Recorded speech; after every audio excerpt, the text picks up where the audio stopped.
Tu contemples le bonbon à la framboise que tu viens de prendre machinalement sur le comptoir du bar. Ça te fait sourire. Enfant, tu adorais les carousels et il y avait toujours des bonbons à la framboise. Cette joie te revient comme surgie brusquement d'un flash de bonheur passé. Ces moments de lumière sont devenus tellement rares. Tout semble sombre et lourd. D'autres souvenirs d'enfance remontent plus souvent. La mort de ta mère quand tu avais 8 ans, la violence de tes belles-mères et de ton père. Pendant longtemps, tu as cru pouvoir échapper à cette ombre. Elle se dissipait quand tu pensais à autre chose et que tu construisais tes rêves d'Amérique sur la route de Kerouac, tes échappées dans les forêts primitives de l'Amazonie, tes campements dans le désert du Sud, ou tes espoirs d'un amour où tout se dirait sans parole, où tout se comprendrait sans effort. Mais les claques se sont ajoutées aux déboires, les ruptures aux trahisons et les échecs aux échecs. 100 fois tu t'es relevé et tu y as cru, et 100 fois tu t'es retrouvé au bas de la pente. Et à chaque fois un peu plus, tu t'es dit qu'au fond, la vie n'est pas faite pour toi, et que peut-être il faudrait en finir. D'abord, quelque chose en toi se révoltait d'emblée, comme un instinct à exclure l'impensable, l'interdit absolu, le chemin qu'il ne serait jamais question de suivre. Et tu repartais à la lutte, à l'assaut des faces nord et des courants contraires. Puis il y avait toujours le secret espoir que Zoé revienne et que tout recommence. Mais petit à petit, la douleur s'est installée. Pendant un temps, un petit verre de rouge suffisait à l'apaiser, mais assez vite, il en a fallu 2, puis 3. Et le cannabis t'a aussi soigné en t'enveloppant dans sa torpeur, en te faisant glisser entre deux eaux ou dans un monde cotonneux et vague, mais là aussi, ça n'a duré qu'un temps, après quoi la chape de plomb s'est installée à nouveau. Alors ce chemin interdit est devenu plus visible, moins effrayant dans sa promesse de faire taire la douleur, juste calmer la douleur. Une fois, tu as essayé et tu as pris une vingtaine de somnifères de l'armoire de ton père. Tu as dormi pendant 26 heures et tu t'es réveillé frustré de te retrouver là.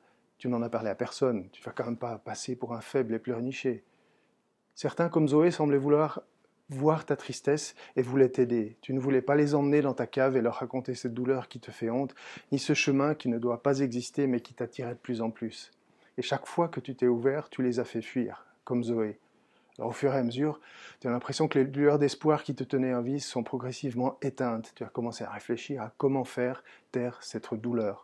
Pas forcément quitter la vie, mais faire taire cette douleur de manière concrète, très concrète. Alors le pont, ça t'a paru définitif, simple, mais très violent aussi. Tu avais peur de la douleur et du non-retour. Ton prof s'est bien inquiété que ton travail de bachelor n'avance plus et t'a trouvé sombre et désabusé. T'a semblé qu'il tournait un peu autour du pot. Tu t'es même demandé s'il ne voyait pas que le chemin t'attirait, mais c'est comme s'il n'osait pas le regarder. S'il t'avait franchement demandé si tu voulais en finir, si tu avais pensé au suicide, au fond ça t'aurait soulagé, comme s'il avait alors montré qu'il mesurait la réalité de la douleur et comprenait qu'elle était telle qu'il y avait de quoi penser à en finir. Et comme le ballon de basket qui tourne un moment sur l'anneau puis retombe à l'extérieur, il a finalement évité la question. Et puis il y a eu, comme on dit, la goutte d'eau qui fait déborder le vase. Quand l'autre jour tu as vu Zoé au bras de ce type et que le sol s'est tout à coup effondré sous tes pieds. Alors maintenant tu vois plus clairement le pont au bout du chemin. Tu y penses souvent et ça t'attire. Tu es du reste aller voir sur quoi tu tomberais et rien à foutre si tu n'auras plus l'air de rien. Il te faudra juste boire un bon coup pour te donner du courage.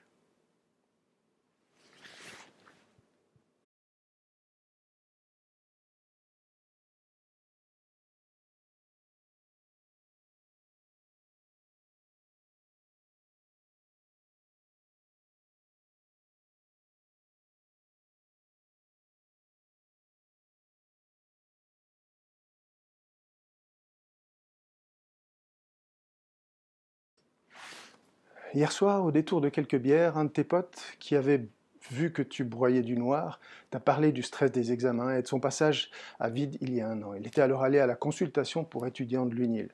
Un rendez-vous par simple email lui avait permis de parler avec quelqu'un qui l'avait compris. Car pour lui, ça avait été utile. Bizarre, il a l'air tellement normal et bien dans sa peau, pas possible qu'il ait besoin d'un psychiatre. Après quelques jours d'hésitation, tu t'es quand même dit « Pourquoi pas toi ?» Tu as finalement envoyé un email de 2 lignes et tu as reçu une proposition de rendez-vous. Ça t'a fait peur et envie à la fois. Qu'est-ce que tu vas bien pouvoir lui dire? La psy n'a pas eu l'air d'avoir peur d'entendre ta détresse. Tu t'es retrouvé à avoir plein de choses à dire. Ça t'a soulagé que quelqu'un puisse t'écouter sans forcément agir ou te donner des conseils. Elle t'a demandé comment tu avais fait pour supporter tout ça aussi longtemps et t'a carrément demandé si tu penses au suicide. Ça fait tellement longtemps que tu es enfermé dans ta cave à ruminer, à planifier secrètement ton suicide. Et voici qu'elle rentre gentiment dans ton intimité et te demande ce que tu es en train de faire. Tu te sens pris la main dans le sac. Et tu as d'abord envie de lui demander de quoi elle se mêle. Mais c'est tellement bon que quelqu'un vienne te voir et que tu puisses partager ta douleur et tes intentions. Quelqu'un d'autre se rend compte que tu es en train de te noyer. Ça t'a bizarrement soulagé et effrayé. Sa question donne une réalité à tes intentions qui n'étaient jusque-là maintenant que dans ta tête. Ça te fait peur et tu vois que ça lui fait peur aussi. Est-ce qu'elle se rend compte que tu es désespéré et que tu as des intentions terribles? Est-ce qu'elle va prendre peur et te dénoncer pour t'enfermer? Ou est-ce qu'elle pourrait trouver le moyen d'ouvrir les fenêtres et de t'aider à sortir? Comment est-ce qu'elle pourrait t'aider alors que tu as déjà tout essayé?